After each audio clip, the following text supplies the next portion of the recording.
पूरा विपक्ष जो है ये प्रधानमंत्री बीजेपी के खिलाफ खड़ा हो रहा है।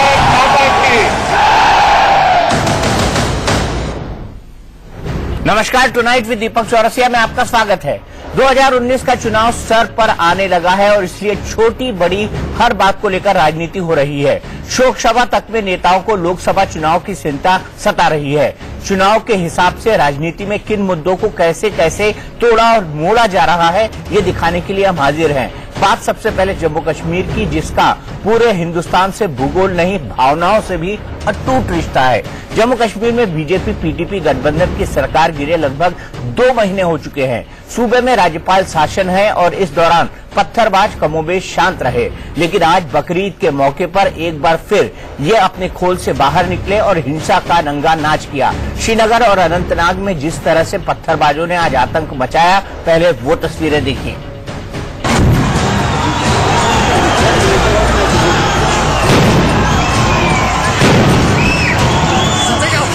ईद के बाद मौके पर श्रीनगर, कुलगाम, अनंतनाग समेत घाटी के कई शहरों में अलगाववादियों ने जमकर उत्पात मचाया।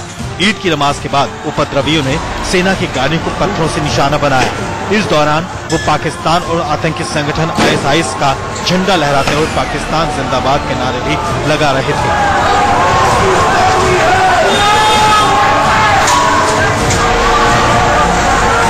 तस्वीरों में आप देख सकते हैं कि कैसे अलगाववादी सेना के जवानों से उलझ रहे हैं। इनके चेहरे नकाब से ढके हुए हैं, लेकिन इनके गंदे और नापाक इरादे इन तस्वीरों के जरिए जग जाहिर हैं। सेना के जवान जवाबी कार्रवाई न कर सके, इसलिए ये छोटे छोटे बच्चों की रूप लेकर ये पत्थरबाज सेना के जवानों पर हमला करते हैं। अनंतनाग से सामने आई इन तस्वीरों में आप देख सकते हैं कि कैसे पत्थरबाजों ने सुरक्षा बलों की एक जीप पर पत्थर और डंडे से हमला किया। जीप का ड्राइवर हमले से बचने के लिए जीप को इधर उधर तेजी से दौड़ा रहा है, लेकिन पत्थरबाज जीप के पीछे पीछे दौड़ रहे हैं और लगातार हमले कर रहे हैं। सेना के जवानों को इन उपद्रवियों पर काबू पाने के लिए आंसू गैस का इस्तेमाल करना पड़ा। पूरे दिन इन दहशतगर्दों और सेना के बीच हिंसक झड़पें होती रही। पीडीपी बीजेपी गठबंधन सरकार ने पत्थरबाजों को लेकर दरियादिली दिखाते हुए फरवरी 2018 में करीब 10,000 पत्थरबाजों की रिहाई का आदेश दिया था। इनमें से अधिकांश युवा ऐसे थे जो पत्थरबाजी की घटना में पहली बार शामिल हुए थे। सरकार ने उम्मीद जताई थी कि ये युवा अपनी रिहाई के बाद शांति के रास्ते पर चलेंगे, लेकिन इन घटनाओं से यही जाहिर हो रहा है कि उनके नजरिए और उनकी सोच में कोई सुधार नहीं हुआ है। बता दें कि जुलाई 2016 में हिजबुल मुजाहिदीन के कमांडर बुरहान वानी के मारे जाने के बाद घाटी में पत्थरबाजी की घटनाओं में तेजी आई। इस दौरान सुरक्षा बलों के साथ झड़प में कई युवाओं की जान भी गई, लेकिन पत्थरबाजी का खेल नहीं रुका। Bureau report, India news. ऐसा माना जा रहा है कि नए राज्यपाल सत्यपाल मलिक की नियुक्ति के बाद घाटी में अमन बहाली के लिए बातचीत की जो संभावनाएं पैदा हुई, उन्हें कुचलने के लिए इन घटनाओं को अंजाम दिया गया है। सत्यपाल मलिक की नियुक्ति से एक खास वर्ग में बेचैनी है और दहशतगर्दी का एक खेल उसी बेचैनी का नतीजा है। माना यह भी जा रहा है कि सत्यपाल मलिक के जरिए पीडीपी के बागियों को साधकर जम्मू कश्मीर में सरकार बनाने की संभावनाएं भी तलाशी जा सकती हैं, जिससे अलगाववादियों के बीच अफरा तफरी है। सत्यपाल मलिक बीजेपी में आने से पहले समाजवादी नेता हुआ करते थे। वो 1989 में जनता दल के सांसद थे। जनता दल की सरकार में मुफ्ती मोहम्मद सईद गृह मंत्री थे। सत्यपाल मलिक उसी दौर से मुफ्ती मोहम्मद सईद के करीबी रहे हैं। घाटी में आज हुई हिंसक घटनाएं इस बात का संकेत दे रही हैं कि जम्मू कश्मीर के नए राज्यपाल के लिए चुनौतियां काफी बड़ी है। वह ऐसे समय में राज्यपाल पद संभालने जा रहे हैं जब राज्यपाल शासन लागू होने के साथ धारा 35A के मुद्दे पर पूरी रियायत 2 हिस्सों में बटी नजर आ रही है। धारा 35A के मुद्दे पर शायद अदालत उनकी खेवनहार बन जाए, लेकिन राज्य में लगातार गर्माती सियासत से निपटना उन पर ही निर्भर करेगा। अलगाववादियों की गतिविधियों पर लगाम लगाना, पर्दे के पीछे अलगाववादी खेमे से संपर्क बनाकर उसे कश्मीर में शांति बहाली और कश्मीर समस्या के समाधान के लिए बातचीत की मेज पर बैठने के लिए राजी करना भी बड़ी चुनौती है।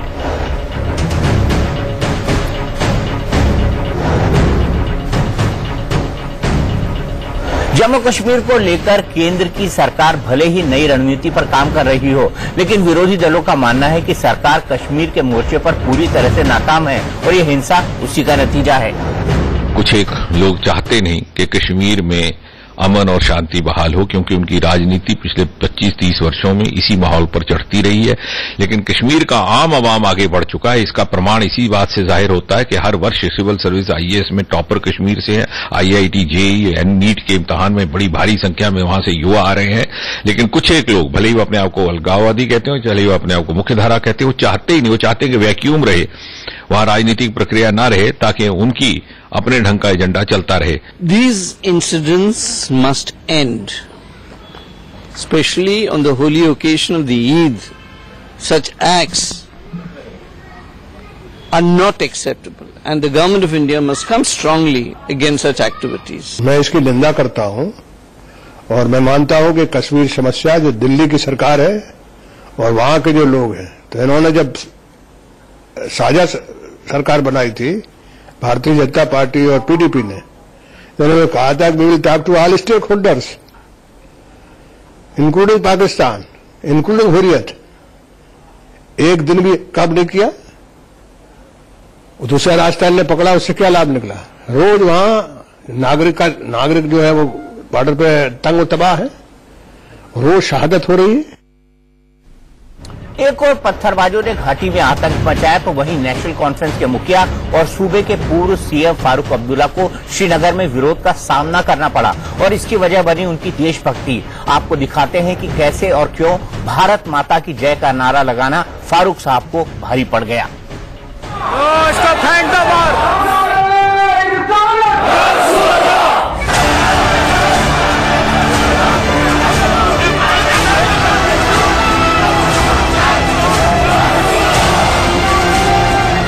मौका ईद उल जुहा का था। फारूक अब्दुल्ला श्रीनगर की हजरतबल दरगाह नमाज अता करने पहुंचे थे, लेकिन उन्हें अंदाजा भी नहीं था कि वहां उनके साथ क्या होने वाला है। फारूक अब्दुल्ला दरगाह पहुंचे तो वहां मौजूद लोग उन्हें देखते ही भड़क गए।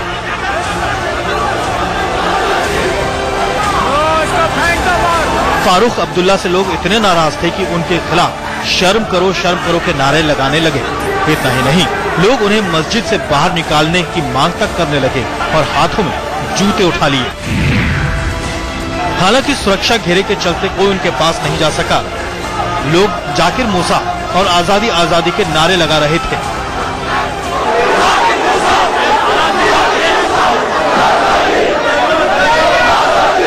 अब फारूक अब्दुल्ला के विरोध की वजह भी जान लीजिए। दरअसल कुछ दिनों पहले दिवंगत पूर्व प्रधानमंत्री अटल बिहारी वाजपेयी की याद में दिल्ली के इंदिरा गांधी स्टेडियम में शोक सभा का आयोजन किया गया था, जिसमें बीजेपी के साथ ही दूसरे दलों के नेता भी शामिल हुए थे। स्टेडियम में आयोजित शोक सभा में सभी दलों के नेताओं ने अटल जी को श्रद्धांजलि दी और अटल बिहारी वाजपेयी को लेकर अपनी यादें साझा की। फारूक अब्दुल्ला भी यहाँ पहुँचे थे। फारूक अब्दुल्ला ने अटल बिहारी वाजपेयी को याद करते हुए अपनी यादें साझा की और भारत माता की जय के नारे लगाए। भारत माता की, भारत माता की। अटल जी की श्रद्धांजलि सभा में फारूक अब्दुल्ला का यही नारा उनके विरोध की वजह बन गया। अपने खिलाफ नारेबाजी करने वाले लोगों के बारे में बात करते हुए अब्दुल्ला ने कहा कि वो लोग हैं जो देश की बर्बादी चाहते हैं और देश को आगे नहीं बढ़ने देना चाहते, लेकिन मैं ऐसे लोगों से डरता नहीं। जब तक देश हमारे साथ मजबूती से खड़ा है, हमें किसी से डर नहीं है। क्या हम हिंदुस्तान से अलग हैं? हम हिंदुस्तान का हिस्सा नहीं है? क्या हम पाकिस्तान का हिस्सा है? नहीं है। हमने रहना इस मुल्क में है, मरना इस मुल्क में है। हम गद्दार नहीं है। और जिस तरह हमें दिखाया जाता है कि हम गद्दार हैं, हम गद्दार नहीं है। ये चंद सरफिरे हैं जो ये कर रहे हैं। फारूक अब्दुल्ला जी ने भारत माता की जय बोली और वहां उनको लोग जूते दिखा रहे हैं। इससे पता लगता है कि कुछ लोग जो इस देश में देश से की मुख्य धारा से जुड़े हुए हैं, उनका जम्मू कश्मीर में विरोध करते हैं।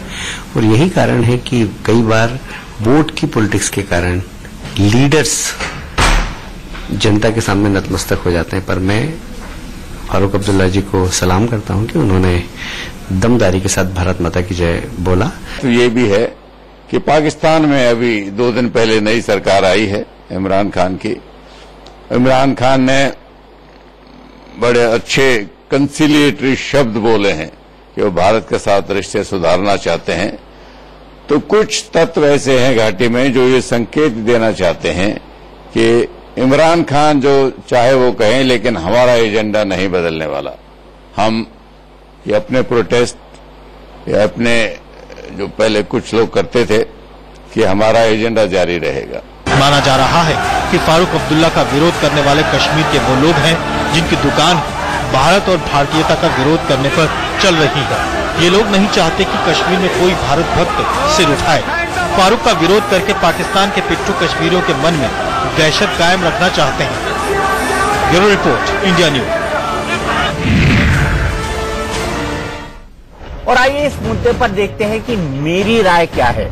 कश्मीर एक ऐसे मुहाने पर खड़ा है जहां न चुनी हुई सरकार है और न ही जमहूरियत में लोगों का भरोसा बढ़ाने वाली कोई उम्मीद। ऊपर से अलगाववादी और आतंकी समय समय पर ऐसे कैंपेन चला रहे हैं जिनसे रही सही आस भी टूटने लगती है। हाल ही में जम्मू कश्मीर के संदर्भ में दो बड़ी बातें हुई। पहला, लाल किले से प्रधानमंत्री ने कहा कि जम्मू कश्मीर में गोलियों से नहीं, लोगों को गले लगाकर समस्या सुलझाएंगे। प्रधानमंत्री नरेंद्र मोदी का यह बयान दूरगामी है। उन्होंने जम्मू कश्मीर में राजनीतिक प्रक्रिया शुरू करने की बात पहले भी कही थी।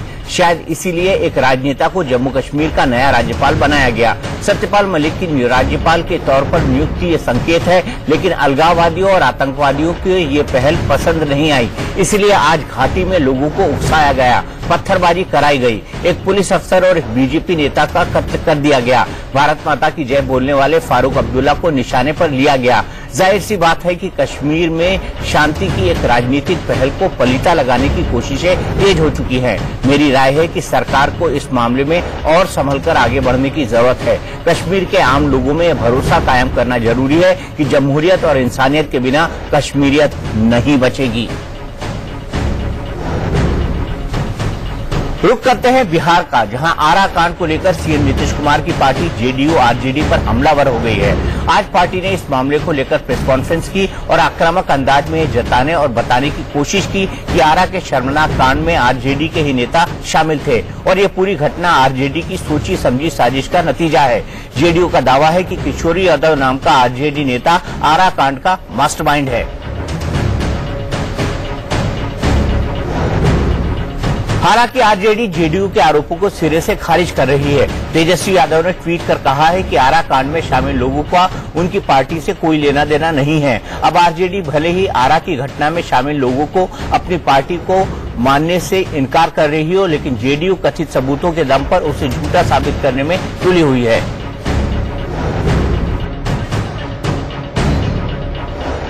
ये जो है, ये राष्ट्रीय जनता दल के द्वारा 11 दिसंबर को बंद कराया गया है, जिसमें कि किशोरी यादव को दर्शाता कि फोटो इनका है।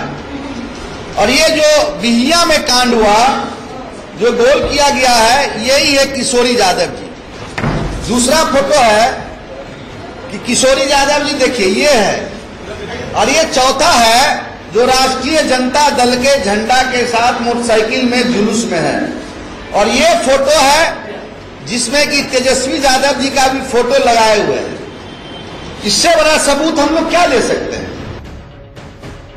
सत्ता में बैठे हो चाहे विपक्ष में बैठे हो, लेकिन दुशासन का चेहरा और चरित्र सामने आ गया। जो ये घटना घटा 20 तारीख को, ये लालू राबड़ी जी के शासन का जो 15 साल का जो शासन था, जंगल राज, उसको फिर से उनके याद को ताजा करने का काम किया। जो चीरहरण किया गया, ये कौरवों का किसका सेना था? ये राष्ट्रीय जनता दल के सदस्य हैं, पार्टी के नेता हैं। मुजफ्फरपुर कांड को लेकर बिहार में सुशासन बाबू के नाम से मशहूर सीएम नीतीश कुमार की जो छवि दागदार हुई, उसके बाद वो बैकफुट पर थे। लेकिन आरा कांड के बाद नीतीश और उनकी पार्टी अब आक्रामक मुद्रा में है। इसकी वजह भी है, और वो वजह है जेडीयू ने प्रेस कॉन्फ्रेंस कर बिहार की जनता के सामने रखने और बताने की कोशिश। जेडीयू डिफेंसिव मोड छोड़कर अटैकिंग मोड में है। आरा कांड को लेकर पहला हमला भले ही तेजस्वी ने बोला हो, लेकिन अब जेडीयू ने सबूतों के साथ तेजस्वी और आरजेडी के खिलाफ मोर्चा खोल दिया है। ये पहली बार बिहार के इतिहास में हुआ है। आरजेडी कोई पहली बार विपक्ष में नहीं रही। लालू जी के समय भी 2014 तक आरजेडी विपक्ष में थी। कभी ऐसा नहीं हुआ कि किसी राजनीति दल के शीर्ष नेताओं के द्वारा अपने जिला में कार्यकर्ताओं को ये संदेश भेजा जा रहा हो कि हंगामा करो। कोई भी हंगामा हो उसको दल से प्रायोजित करवा दो। ये पहली बार हो रहा है और प्रायोजित होता है। और यहां पे तेजस्वी जिनका नाम अब हमने भजस्वी रख दिया है, वो तुरंत बोलना शुरू करते हैं, चाचा जी राजभवन कब जाएंगे। तो ये भजस्वी युग की जो शुरुआत है, ये कहीं ना कहीं ये लालू जी को पीछे छोड़ रही है। क्योंकि लालू जी के राज में ऐसा नहीं होता था कि आरजेडी के लोगों को बोला जाता था कि सिस्टमेटिक अटैक करो, कोई भी घटना हो उसमें राजनीतिक दल के कार्यकर्ता घुस के उसको और विकराल रूप दे दो। ये पहली बार हो रहा है बिहार में, ये चिंता का विषय है। राफेल की देश को जरूरत है, वायुसेना को जरूरत है और अब ये कांग्रेस की भी जरूरत बन गया है, क्योंकि कांग्रेस अध्यक्ष राहुल गांधी को लगता है कि 2019 के चुनाव में राफेल सौदा मोदी सरकार के खिलाफ वैसा ही मुद्दा बन सकता है जैसा 1989 के चुनाव में उनके पिता राजीव गांधी के खिलाफ बोफोर्स का मुद्दा बना था। कांग्रेस आजकल संसद के अंदर और बाहर मोदी सरकार को राफेल के मुद्दे पर घेरने में जुटी है। राफेल को मुद्दा बनाने का मोर्चा खुद राहुल गांधी ने संभाल रखा है। उनके पीछे कांग्रेस के नेताओं और प्रवक्ताओं की पूरी फौज चिल्ला रही है कि राफेल डील में घोटाला हुआ। निगाहें मोदी सरकार पर हैं और निशाने पर उद्योगपति अनिल अंबानी हैं, जिन्हें फ्रांस की सरकार ने राफेल की सप्लाई का ठेका दिया है। अंबानी की कंपनी रिलायंस ने राफेल बनाने वाली फ्रांस की कंपनी डसाल्ट के साथ ज्वाइंट वेंचर कर कंपनी बनाई है। कांग्रेस आरोप लगा रही है कि मोदी सरकार ने सरकारी कंपनी HAL से छीनकर अंबानी की कंपनी को राफेल का ठेका दे दिया। इस आरोप को झूठा बताते हुए अनिल अंबानी ने कांग्रेसी नेताओं को लीगल नोटिस भेज दिया है। इंडिया न्यूज की महाबहस में जब कांग्रेस प्रवक्ता जयवीर शेरगिल से पूछा गया कि क्या कांग्रेस अंबानी का नोटिस मिलने के बाद आरोप लगाना बंद कर देगी, तो उनका दो टूक जवाब था, बिल्कुल नहीं। सबसे पहले जयवीर, मैं आपके पास आना चाहूंगा। आपने 70 जगहों पर बड़े नेताओं के साथ प्रेस कॉन्फ्रेंस प्लान की है। क्या अनिल अंबानी का नोटिस अब आपको डराएगा और अब आप ये प्रेस कॉन्फ्रेंस नहीं करेंगे? दीपक जी, कांग्रेस का आरोप है कि भाजपा जो चौकीदार बन के आई थी वो सिक्कों की खनक सुन के राफेल डील में भागीदार बन बैठी। और आज जो नोटिस मिला है, मुझे भी मिला है, मेरे हाथ में है, वो इस बात का जीता जागता सबूत है कि चोर की दाढ़ी में तिनका, कुछ दाल में काला नहीं, पूरी दाल ही काली है। कि किस प्रकार राफेल डील को लेके भाजपा अपने उद्योगपति दो श्री अनिल अंबानी के कंधे पे बंदूक रख के कांग्रेस की आवाज दबाना चाहती है। मैं आपके टीवी के द्वारा आपके दर्शकों को यह साफ कर दूं, अब अनिल अंबानी और भाजपा को पूरे देश भर में वकीलों की नियुक्ति करनी पड़ेगी कि कांग्रेस पार्टी हर नुक्कड़ कोने में जाके धरना दे रही है और प्रेस कॉन्फ्रेंस। आपने बड़ा अच्छा सवाल उठाया, कानूनी, क्या कानून हमें रोक सकता है? कौन सा जज इस देश का कहेगा कि लोकतंत्र में कांग्रेस एक जहाज की कीमत नहीं पूछ सकती? क्या कांग्रेस ये नहीं पूछ सकती भाजपा ने एक सरकारी कंपनी से कॉन्ट्रैक्ट लेके हफ्ते पहले बनी कंपनी को कॉन्ट्रैक्ट क्यों दे दिया? कांग्रेस को राफेल के मुद्दे में चुनावी फायदा मिलने का दम इसलिए दिख रहा है क्योंकि कांग्रेस की डाटा एनालिसिस करने वाली टीम ने पता लगाया है कि बूथ स्तर तक राफेल के मुद्दे में लोगों की दिलचस्पी है। सरकार चूंकि खुलकर नहीं बोल रही, इसलिए जनता के मन में राफेल डील में घोटाले का शक पैदा करना आसान हो सकता है। ये बात रिटायर्ड एयर मार्शल कपिल काग भी मानते हैं। सुभाष भिमरे साहब ने 18 नवंबर 2016 में आपकी डिटेल्स दी थी। उसके पहले ये आपके पैनलिस्ट ने कहा नहीं है, सितंबर में जब ये इस पे हस्ताक्षर हुए हैं पूरी डिटेल्स गई हैं कि एक यूनिट प्राइस क्या है, ये सरकार ने दी है। तो अब आपका जो समझौता है फ्रांस के साथ वो कहाँ गया? आप कह रहे हैं कि वेपन्स पैकेज का क्या कॉस्ट था, आप कह रहे हैं कि बाकी चीजें जो आपके इस पे जो कोई फैसिलिटी विमान में उसका क्या कॉस्ट था, बेसिक विमान का क्या कॉस्ट था। चौथी बात, जो सवाल पूछे जा रहे हैं ये मुद्दा घोटाला मुद्दा नहीं है। अब जैसे कांग्रेस पार्टी की डेटा एनालिटिक्स टीम गई है, बूथ लेवल पे फीडबैक आ रहा है उनको, ये तो अखबारों में लिखा है, ये कोई खुफिया जानकारी नहीं है कि ये मुद्दा पब्लिक में बन गया है। बीजेपी अब तक विपक्ष के हर आरोप के जवाब में यही कहती रही है कि मोदी सरकार के दामन पर भ्रष्टाचार का एक भी दाग नहीं है। राफेल को मुद्दा बनाकर राहुल गांधी बीजेपी से उसकी सबसे बड़ी खूबी छीन लेने का मंसूबा बनाए हुए हैं। इसलिए उन्होंने देश भर में अपने नेताओं को ड्यूटी पर लगा दिया है कि अगले 1 महीने तक राफेल के अलावा किसी भी मुद्दे की चर्चा न हो। राहुल गांधी को अपने राफेल दावों पर इतना भरोसा है कि लोकसभा में प्रधानमंत्री मोदी के बयान के बावजूद वो आरोप लगाने से बाज नहीं आ रहे। राफेल हवाई जहाज हमारी यूपीए की डील में हवाई जहाज का दाम 520 करोड़ रुपए प्रति हवाई जहाज। पता नहीं क्या हुआ, किससे बात हुई, पता नहीं क्या हुआ, किससे बात हुई। प्रधानमंत्री जी फ्रांस गए, वहां पे किसके साथ गए पूरा देश जानता है। और जादू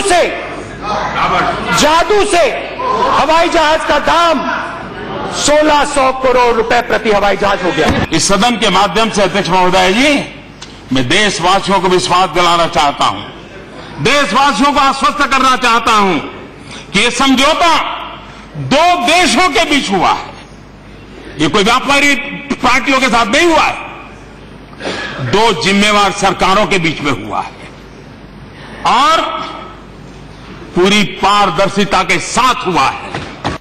जम करके बोलो। पूरा का पूरा विपक्ष जो है ये प्रधानमंत्री बीजेपी के खिलाफ खड़ा हो रहा है। देश की आर्थिक राजधानी मुंबई के परेल इलाके में एक बहुमंजिला रिहायशी इमारत में आग लगने से 4 लोगों की मौत हो गई, जबकि 16 लोग घायल हो गए। आग क्रिस्टल टावर की 13वीं मंजिल पर लगी थी। यह मंजिल पूरी तरह से रेसिडेंशियल है। घंटों की मशक्कत के बाद फायर ब्रिगेड ने आग पर काबू पा लिया। आग लगने की वजह का पता नहीं चल सका है। माना जा रहा है कि शॉर्ट सर्किट के चलते आग लगी। क्रिस्टल टावर में लगी आग तो बुझा ली गई, लेकिन इस हादसे ने कई सवाल खड़े कर दिए हैं। जून के महीने में आरटीआई से मिली जानकारी के मुताबिक मुंबई में पिछले 6 साल में आग लगने की 29,140 घटनाएं हुई। इनमें मौत के मुंह में जाने वालों की संख्या 300 है। बताया जा रहा है कि परेल इलाके के जिस क्रिस्टल टावर में आग लगी वहां फायर सेफ्टी का पुख्ता इंतजाम नहीं है, एनओसी भी नहीं ली गई थी। इससे पता चलता है कि पॉश इलाकों की बहुमंजिला इमारतों में ऐसे हादसों से निपटने को लेकर पुख्ता इंतजाम नहीं है। 2019 का चुनावी महासंग्राम सर पर है। बहुत से मुद्दों को लेकर नेता जनता के बीच जाएंगे, लेकिन इतने सालों में कभी भी ऐसे हादसे मुद्दा नहीं बन पाते। ये बेहद अनफॉर्चुनेट है।